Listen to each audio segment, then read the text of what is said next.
जय जगत गुरु जय भारत। परमपिता परमात्मा, सारी सृष्टि के रचनहार, कुल मालिक, असंख्य ब्रह्मांडों के स्वामी, जगत गुरु, तीनों लोकों में प्रवेश करके सबका भरण पोषण करने वाले, राजाधिराज, आत्माधार, नाथों के नाथ, देवों के देव महादेव, सर्वेश्वर महेश्वर, मृत्युंजय, अजरो अमर, आदि अनादि सनातनी प्रभु, जगत पिता जगदीश्वर, श्री श्री 1008 की उपाधि के वास्तविक अधिकारी, अकाल मूरत सौद स्वरूपी राम, वासुदेव, सर्वगतम ब्रह्म, परम पूज्य, प्रथम पूज्य, परम संत, परम पुरुष, परम धनी, परम दयालु, सत्य कबीर, हक्का कबीर, अल्लाहु कबीर, अल्लाहु अकबर, बाखबर, अल्लाह ताला, जगत के तारणहार, जगत के मुक्तिदाता, जगत के जगन्नाथ, हारे के सहारे, हिंदुओं के राम, मुसलमानों के अल्लाह, सिखों के वाहिगुरु, ईसाइयों के मसीह, दया के सागर दया निधि, करुणा के सागर करुणा निधि, स्वयंभू परिभू, संकट मोचन, कष्ट हरण, मंगल करण, दुख भंजन, अविगत कबीर, निर्विकार निर्विषम परमात्मा, अलय अलेख सतगुरु, आदि अनादि सतगुरु, असली मर्यादा पुरुषोत्तम, असली राम, असली कृष्ण, असली घनश्याम, असली मुरारी, राजाओं के राजा, महाराजाओं के महाराजा, शहंशाहों के शहंशाह, सम्राटों के सम्राट, भगवानों के भगवान, अल्लाहों के अल्लाह, प्रभुओं के प्रभु, मसीहाओं के मसीह, सच्चे वाहिगुरु, बाबाओं के बाबा, पीरों के पीर, सर्वगुण संपन्न, अनंत कोटि कलाओं के स्वामी, अनंत कोटि ब्रह्मांडों के नायक, योगियों में महायोगी, ध्यानियों में महाध्यानी, सिद्धों में परम सिद्ध, ज्ञानियों में तत्व ज्ञानी, ब्रह्म ज्ञानी, महाज्ञानी, परम ज्ञानी, सच्चे रहनुमा, करीम अल्लाह, शुभान अल्लाह, युवा कबीर, समरत कबीर, ए समवात, अमित ओझा, दुनिया के अंतिम पैगंबर, 8 सितंबर 1951 से गांव धनाना, जिला सोनीपत, हरियाणा, भारतवर्ष की पावन भूमि पे प्रकट ब्रह्मा विष्णु महेश के दादाजी कबीर परमेश्वर सतगुरु रामपाल जी भगवान के चरण कमल में देश विदेश से साथ संगति से जुड़े हुए सभी भाई बहनों का अनंत कोटि दंडवत प्रणाम। सत्साई भाई और बहनों, शंका समाधान के एपिसोड नंबर 16 में आप सभी का स्वागत है। तो चलिए शुरू करते हैं शंका समाधान। शंका: यदि कोई भगत सेल्स एंड मार्केटिंग या अन्य कोई ऐसी नौकरी करता है जिसमें झूठ बोलना पड़ता है तो क्या करें? गुरुदेव भगवान का तत्व ज्ञान कहता है कि ग्राहक को गलत जानकारी देना या किसी वस्तु को बेचते वक्त झूठ बोलकर उसे बढ़ा चढ़ाकर बताना मर्यादाओं के खिलाफ है। गुरुदेव कहते हैं, कबीरा आप ठगाइए और न ठगिए कोई, आप ठगाए सुख होत है और ठगे दुख होय। हिंदू, मुस्लिम, सिख, ईसाई, हम सब एक ही परमात्मा के संतान हैं। काल ने हमें अलग अलग जाति, धर्म व देश में बांटकर एक दूसरे से अनजान बना रखा है। इस काल ने पहले से ही हम सबको इतना दुखी कर रखा है, और ऊपर से यदि हम अपने स्वार्थवश एक दूसरे को झूठ बोलकर, धोखा देकर, ठग कर, आत्मा दुखाकर और अधिक दुखी करते हैं, तो उपदेश लेने के बाद भगत का यह कर्म भी सतगुरु को नाराज करने वाला होता है। अतः जो भी काम करें ईमानदारी और सच्ची नीयत के साथ करें। गुरुदेव भगवान की नजर पल पल भगत के ऊपर बनी ही रहती है। वे हमारे हर कर्म से भली भांति परिचित होते हैं। जो बच्चा गऊ की नजर में यूं साईं को संत, भक्तों के पीछे फिरे वो भगत वत्सल भगवान थे। जो गुरुदेव भगवान तीनों लोकों में प्रवेश करके सबका पालन पोषण करते हैं, वह समर्थ सतगुरु अपने मर्यादित भगत का भी ख्याल रखते हैं। कभी कभार अपने भगत के शील, संतोष, विवेक व धैर्य की परीक्षा के लिए परिणाम में देरी अवश्य कर देते हैं। अतः चाहे कैसी भी स्थिति या परिस्थिति क्यों ना हो, दुख में हो या सुख में हो, लाभ में हो या हानि में हो, इज्जत मिले या बेइज्जती हो, भगत ने सच्ची नियत से विश्वास के साथ अपना भक्ति कर्म व सांसारिक कर्म करते रहना चाहिए। और यह भी सोचना चाहिए कि टूटने से पहले ही परमात्मा अपने भगत को संभाल भी लेता है। इस दयालु परमात्मा से अपने भक्तों का दुख दर्द देखा नहीं जाता है, यदि वास्तव में कोई भगत है तो।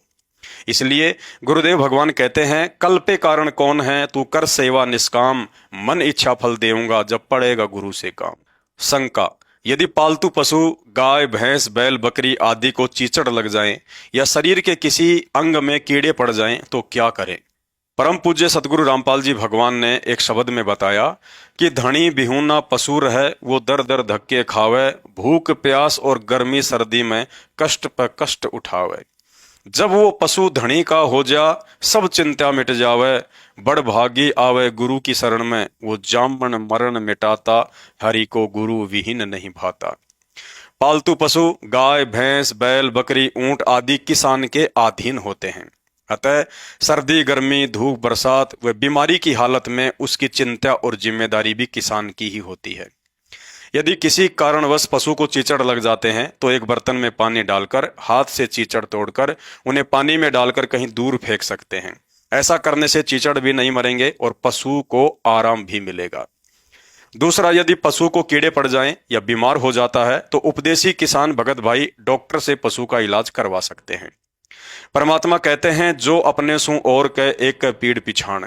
यदि परिवार के किसी व्यक्ति को चोट लगने के बाद असावधानी बरतने के कारण चोट वाली जगह पर कीड़े पड़ जाएं तो हम डॉक्टर से उपचार करवाएंगे। इसी तरह पशु भी किसान के परिवार का एक सदस्य ही होता है जो खेती बाड़ी में उसकी मदद करता है। गाय भैंस बकरी पीने के लिए दूध देती हैं और बैल ऊंट खेत जोतने में मदद करते हैं। अतः ज्ञान आधार से ऐसी परिस्थिति में पशुओं के लिए डॉक्टर की मदद लेना गलत नहीं है। शंका, उपदेशी भक्तों को जींस या छोटे छोटे तड़क भड़क वाले फैंसी कपड़े पहनने चाहिए या नहीं। गुरुदेव भगवान कहते हैं, दासा तन नेड़े नहीं और नाम धरावे दास, पानी के पिए बिना भाई कैसे बुझेगी प्यास। अर्थात उपदेश लेने के बाद जब तक भगत अपने रहन सहन आचार विचार खान पान और पहनावे में बदलाव लेकर नहीं आएगा तब तक भगत की श्रेणी में नहीं गिना जाएगा।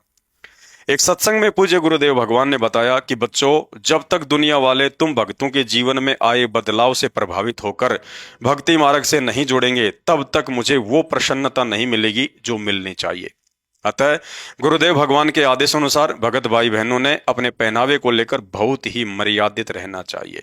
एक उपदेशी भगत को जगत की देखा देखी व फैशन की दौड़ में टाइट कपड़े जीन्स आदि ना ही तो खुद ने पहनना है और ना ही बच्चों को लाकर देना है। माता बहनों ने कमीज कुर्ता व ब्लाउज की बाजू का कपड़ा कोहनी से नीचे तक रखना चाहिए तथा तड़क भड़क और अधिक चमकीले कपड़े नहीं पहनने चाहिए। माता बहनों ने पेट या कमर दिखाई देने वाले कपड़े, पुरुषों के कपड़े जैसे pant shirt jeans T shirt आदि नहीं पहनने चाहिए। आजकल लेगिंग पहनने का प्रचलन काफी है, लेकिन माता बहनों के लिए भक्ति मार्ग में लेगिंग पहनना निषेध है।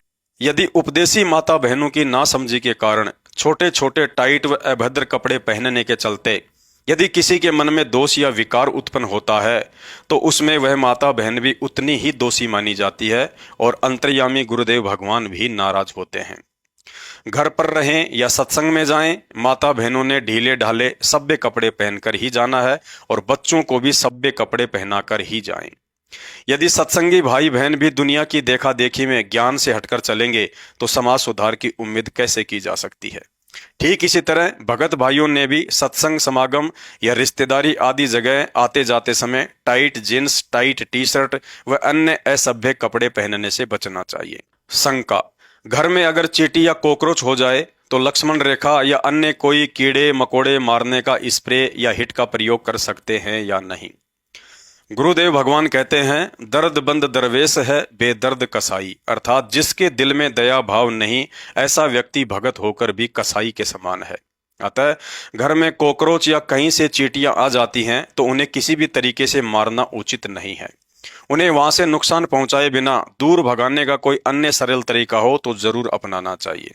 ज्यादातर घर में कॉकरोच व चींटियां मीठी वस्तुओं के बर्तन को खुला छोड़ने या गंदगी से आती हैं। अतः ऐसी स्थिति में हमें भी साफ सफाई और सावधानी बरतनी चाहिए। यूट्यूब पर रसोई से चींटी व कॉकरोच आदि को नुकसान पहुंचाए बिना भगाने का कोई तरीका मिल जाए तो उसे भी अपना लेना चाहिए। यदि फिर भी चींटियों का आना कम नहीं हो रहा है तो गुरुदेव भगवान से प्रार्थना करते हुए ज्योति हवन यज्ञ का संकल्प कर सकते हैं, लेकिन जीव हत्या बिल्कुल नहीं करना है।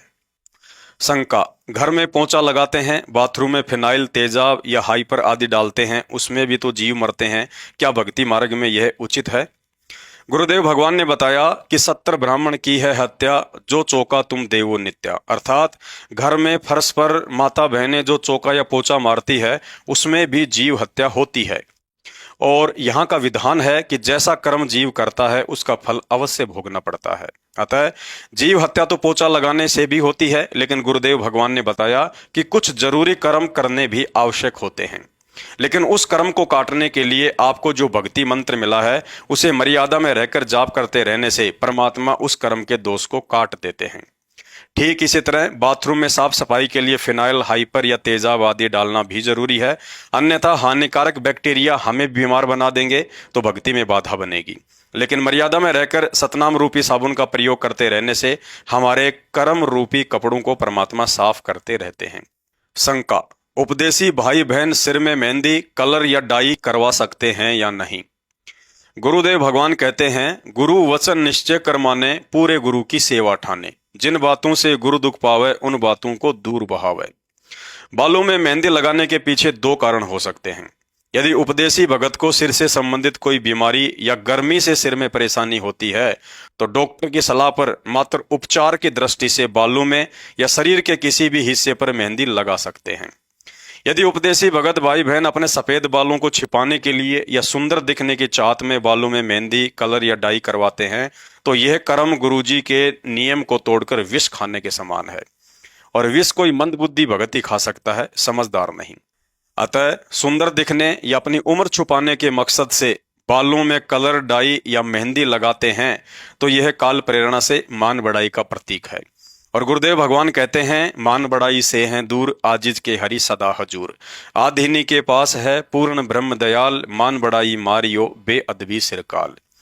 मान बढ़ाई का और गुरुदेव भगवान का तो खड़ा एक्सीडेंट है। अतः माता बहनों व भगत भाइयों से प्रार्थना है, यह मिट्टी का शरीर है, इसकी उपयोगिता परमात्मा की भक्ति करके आत्म कल्याण करवाने में है, ना कि व्यर्थ का दिखावा करने में। शंका, मैं उपदेशी हूँ, मेरी बाल काटने की दुकान है, लोग बालों में कलर व डाई करवाने आते हैं, मुझे क्या करना चाहिए?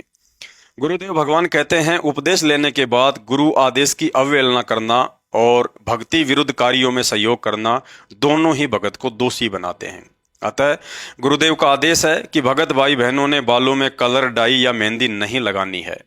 अब ये कॉमन सेंस की बात है, यदि लगानी नहीं है तो लगाने में किसी का सहयोग भी नहीं करना है। यदि बाल काटने की दुकान है और ज्ञान समझ में आ गया है तो इतना भी विश्वास होना चाहिए कि यदि हम गुरु वचन पर चलेंगे तो परमात्मा हमें साधारण दाढ़ी, बाल, कटिंग में भी उतना अवश्य देगा जितना कि आपकी आवश्यकता है। यदि कुछ दिन कमाई अधिक ना भी मिले तो भी भगत ने गुरु वचन को ही प्रथम रखकर चलना चाहिए। शंका, मेरी नाई की दुकान है, किसी की मौत हो जाने पर मुंडन के लिए सिर के बाल काटने उसके घर जा सकता हूं या नहीं?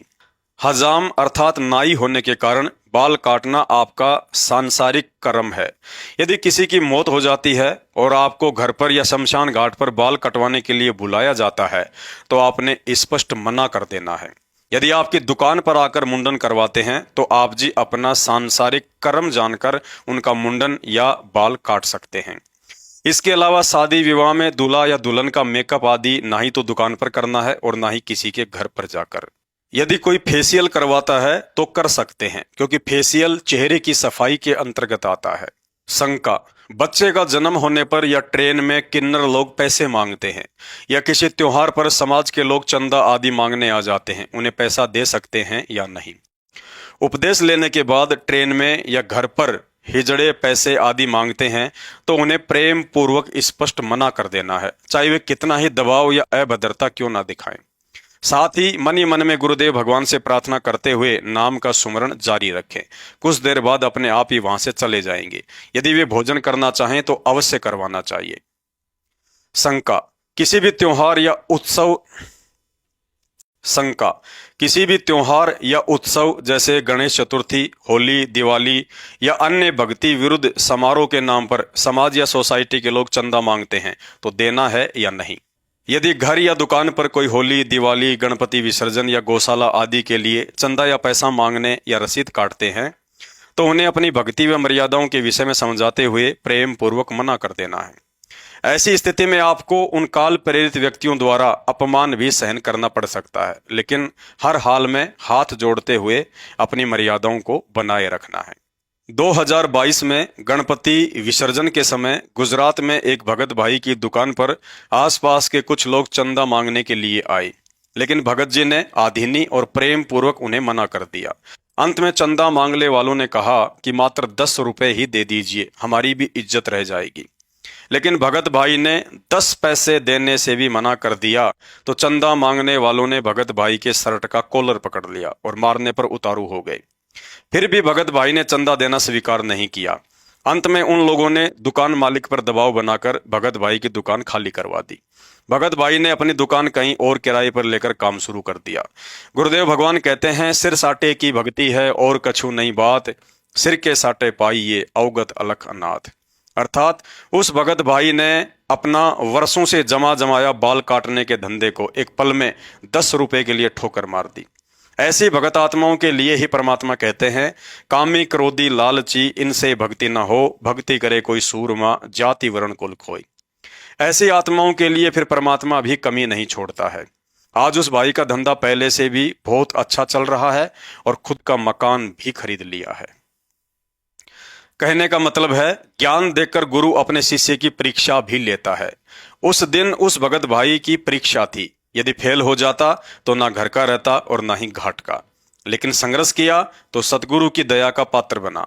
और ऐसी आत्माओं के लिए ही गुरुदेव भगवान ने कहा है, कल पे कारण कौन है, तू कर सेवा निष्काम, मन इच्छा फल देवेगा जब पड़ेगा गुरु से काम।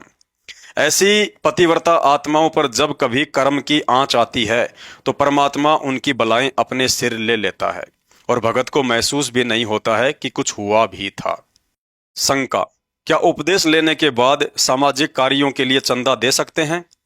गुरुदेव भगवान ने बताया कि उन सामाजिक कार्यों में अपने हिस्से का पैसा देकर सहयोग कर सकते हैं जिनका उपयोग आप भी करते हो, जैसे गांव में पशुओं को पानी पिलाने के लिए जोहड़ या तालाब खुदवाना, पीने के लिए पानी की टंकी या कुआं या ट्यूबवेल लगवाना, गांव या कॉलोनी में रास्ता बनवाना, गांव में कोई धर्मशाला या प्याऊ आदि बनवाना। ध्यान रहे, भगत ने चाहे गांव हो या शहर, उन्हीं सामाजिक कार्यों में सहयोग करना है जिन सामाजिक कार्यों का वो खुद भी प्रयोग करता हो, अन्यथा सहयोग नहीं करना है। तो शंका समाधान में आज केवल इतना ही। शंका समाधान के और अधिक वीडियो देखने के लिए हमारे Facebook page Pawan Das is live मानव धर्मी पवन दास को फॉलो करें। वीडियो अच्छा लगे तो शेयर करें। बंदी छोड़ सतगुरु रामपाल जी परमेश्वर जी की जय हो।